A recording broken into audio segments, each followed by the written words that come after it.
बिहार में सिपाही भर्ती पर संग्राम हुआ है। देखिए जरा तस्वीरें, ये आप देख रहे हैं, सिपाही भर्ती परीक्षा थी और स्टेशन का हाल देखिए जरा, कदम रखने की जगह नहीं थी, खचाखच भीड़।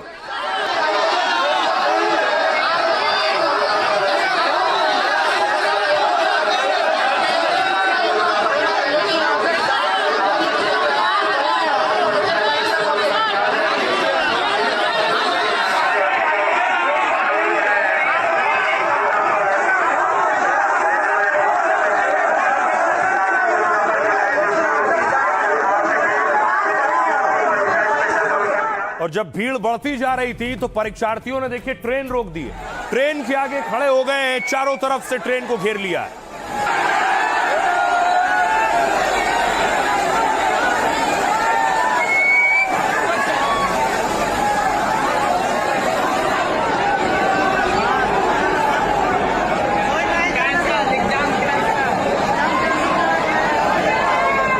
और पुलिस के पास कोई और उपाय नहीं था भीड़ को हटाने के लिए, क्योंकि ट्रेन रवाना करनी थी। पुलिस ने लाठीचार्ज किया है परीक्षार्थियों को तितर बितर करने के लिए। मारेगा मारेगा मारेगा।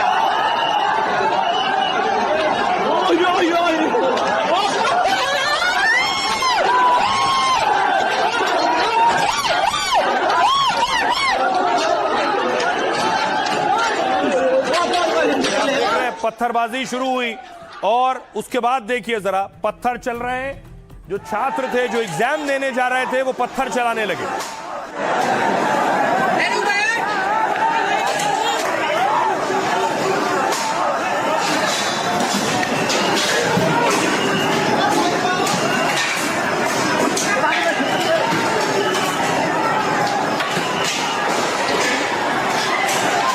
पुलिस वाले भी पत्थर चला रहे हैं,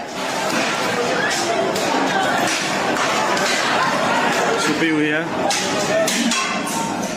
और इस पत्थरबाजी में सबसे ज्यादा नुकसान पुलिस का हुआ है, क्योंकि पुलिस वाले घायल हो गए, क्योंकि हजारों की संख्या में छात्र थे जब पत्थर चल रहे थे। देखिए, ये सिपाही भर्ती की परीक्षा के लिए जा रहे थे और पुलिस और सिपाही पर ही पत्थर चला रहे थे।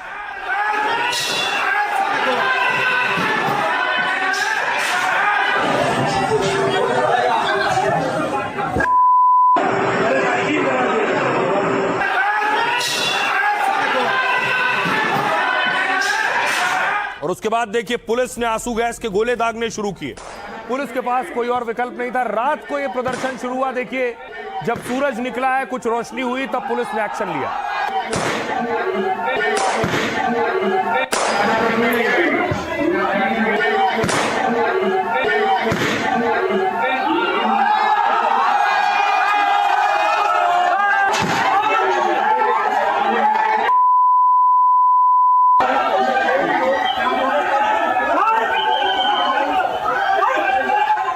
और उसके बाद हालात तनावपूर्ण थे, पूरे दिन स्थिति ऐसे ही रही। फिर पुलिस का काम बढ़ गया और बाकायदा अनाउंसमेंट शुरू किया पाटलिपुत्र स्टेशन पर कि लोग जमा ना हो।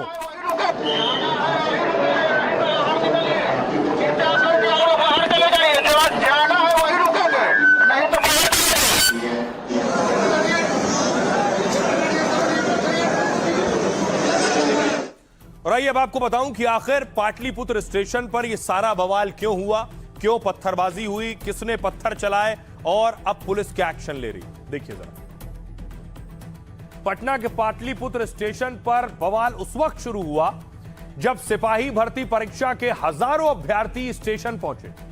आज से 17 जून तक बिहार में सिपाही भर्ती परीक्षा होगी।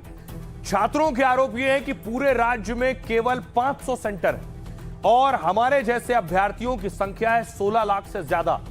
इसी वजह से सरकार छात्रों के लिए स्पेशल ट्रेनें चला रही। पाटलिपुत्र से कटिहार जाने वाली स्पेशल ट्रेन जैसे ही स्टेशन पहुंची तो अभ्यर्थियों में बैठने की होड़ लगी और अफरा तफरी मच गई। ट्रेन के लेट होने की वजह से छात्रों का गुस्सा और बढ़ गया। यह अफवाह फैलाई गई कि ट्रेन लेट होने से एग्जाम छूट जाएगा। ऐसे में अभ्यर्थी रेलवे ट्रैक पर उतर गए और ट्रेन रोक दी। गुस्साई भीड़ हिंसक हो गई और ट्रेन में तोड़फोड़ शुरू कर दी। पुलिस का कहना कि यह है कि भीड़ में कुछ शरारती तत्व शामिल थे जो बार बार ट्रेन की इमरजेंसी चेन खींचकर बवाल बढ़ा रहे थे। बार बार ये बोल रहे थे अगर ट्रेन लेट हो गई तो टाइम पर नहीं पहुंचेंगे और उसकी वजह से स्टेशन की दुकानों को निशाना बनाया गया। बाद में जब पुलिस मौके पर पहुंची तो छात्रों ने मांग रखी, अभ्यर्थियों ने ज्यादा स्पेशल ट्रेनों को चलाने की मांग की। पुलिस ने बातचीत के जरिए मामला सुलझाने की कोशिश की है, लेकिन जब अभ्यर्थी नहीं माने तो उनके खिलाफ बल प्रयोग किया गया। इसके बाद प्रदर्शनकारियों ने पुलिस पर पथराव कर पलटवार किया। आखिर में हालात इतने बिगड़े कि आईजी को फायरिंग तक करनी पड़ी। बाद में स्थिति कंट्रोल में आई और ट्रेनों को रवाना किया गया। फिलहाल वीडियो के जरिए अब आरोपियों की पहचान हो रही है। अब तक 500 अज्ञात लोगों के खिलाफ एफआईआर दर्ज हो चुकी है और इसके साथ ही 6 आरोपी गिरफ्तार भी किए जा चुके हैं। सुनिए जरा वहां मौके पर क्या हुआ था, क्या कुछ कह रहे हैं चश्मदीद और क्या कह रहे हैं छात्र। ये तो 13 लाख बच्चा है, 2 शिफ्ट में एग्जाम हो रहा है। अब बताइए बच्चा कैसे देगा जिसका ट्रेन नहीं है, ट्रेन छूट गया, 500 किलोमीटर दूर दे रहा है। तगड़ा तोड़ फाड़ हुआ है, बहुत तगड़ा तोड़ फाड़ हुआ है। वीडियो रखे हम, वहाँ का वीडियो रखे हैं, सब कुछ रखे हम लोग रात भर 11 बजे से लेके और अभी 6 बजे तक लगातार पटरी पर सोए हैं। जो ट्रेन आ रहा उसमें बहुत भीड़ जा रहा था, तो ट्रेन नहीं आया, इसी वजह से लेकिन सब रोडबाजी किया है। और प्रशासन भी था, लेकिन प्रशासन जब रोडबाजी चलने लगा तो प्रशासन पीछे हट गया। इस वजह से स्टॉल वाला का पूरा दम शीशा फूट गया है, नुकसान बहुत हुआ है। गोली उली चलवे की तुम देखबे किए, गोली उली सब चला है।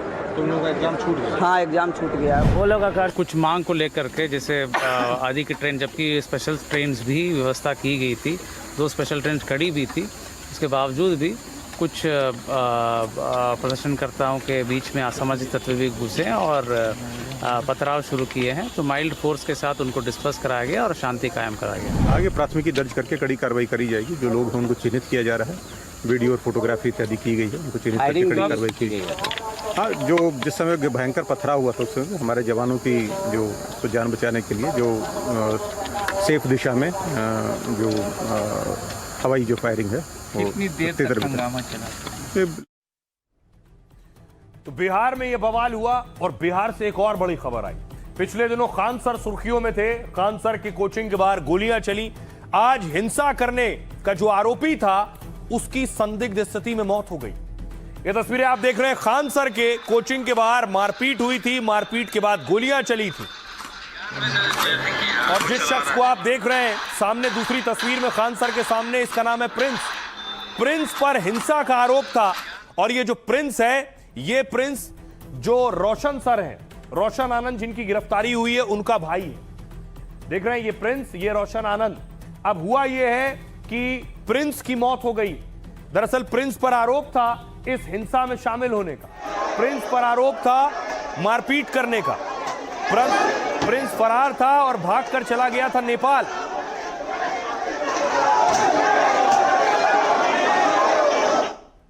और प्रिंस रोशन आनंद सर का भाई था। अब देखिए जरा, रोशन आनंद सर के घर पर मातम पसरा है। प्रिंस फरार चल रहा था, नेपाल में था, पुलिस ढूंढ रही थी और उसकी मौत हो गई संदिग्ध परिस्थितियों में।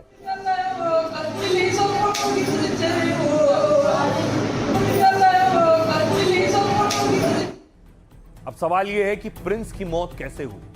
देखिए जरा, प्रिंस था कहां। यह आप देख रहे हैं, नेपाल और भारत का बॉर्डर है। Patna coaching centre firing case में आरोपी रोशन आनंद फिलहाल जेल में है और इस बीच ज्ञान बिंदु कोचिंग के जो डायरेक्टर रोशन के भाई की मौत हो गई है। यह है प्रिंस। नेपाल के विराटनगर में रोशन के भाई प्रिंस यादव का शव मिला है। खान सर ने पटना फायरिंग केस में जब एफआईआर दर्ज करवाई थी तो उसमें रोशन आनंद के भाई प्रिंस आनंद का भी नाम शामिल है। ऐसे में अचानक आरोपी प्रिंस की मौत से कई सवाल खड़े हो रहे हैं। सवाल है, क्या प्रिंस की मौत हुई है या फिर मर्डर हुआ है? क्योंकि दावा है कि प्रिंस की बॉडी में जहर भी पाया गया है। सिर्फ यही नहीं, आरोपी प्रिंस की आंख पर चोट के निशान भी हैं। दरअसल एफआईआर दर्ज होने के बाद प्रिंस नेपाल चला गया और अब उसका शव संदिग्ध परिस्थितियों में होटल से बरामद हुआ है। नेपाल पुलिस ने इस केस में 5 लोगों को हिरासत में लिया है। प्रिंस पर 2021 में भी खान सर की कोचिंग पर हमले का आरोप था। फिलहाल पुलिस पूरे मामले की जांच में जुटी है और खान सर के कोचिंग सेंटर की सुरक्षा भी बढ़ा दी गई है। प्रिंस की मौत से खान सर के विवाद का आपस में कोई ताल्लुक नहीं है। पुलिस इस मामले की जांच अलग तरह से और अलग एंगल से कर रही है।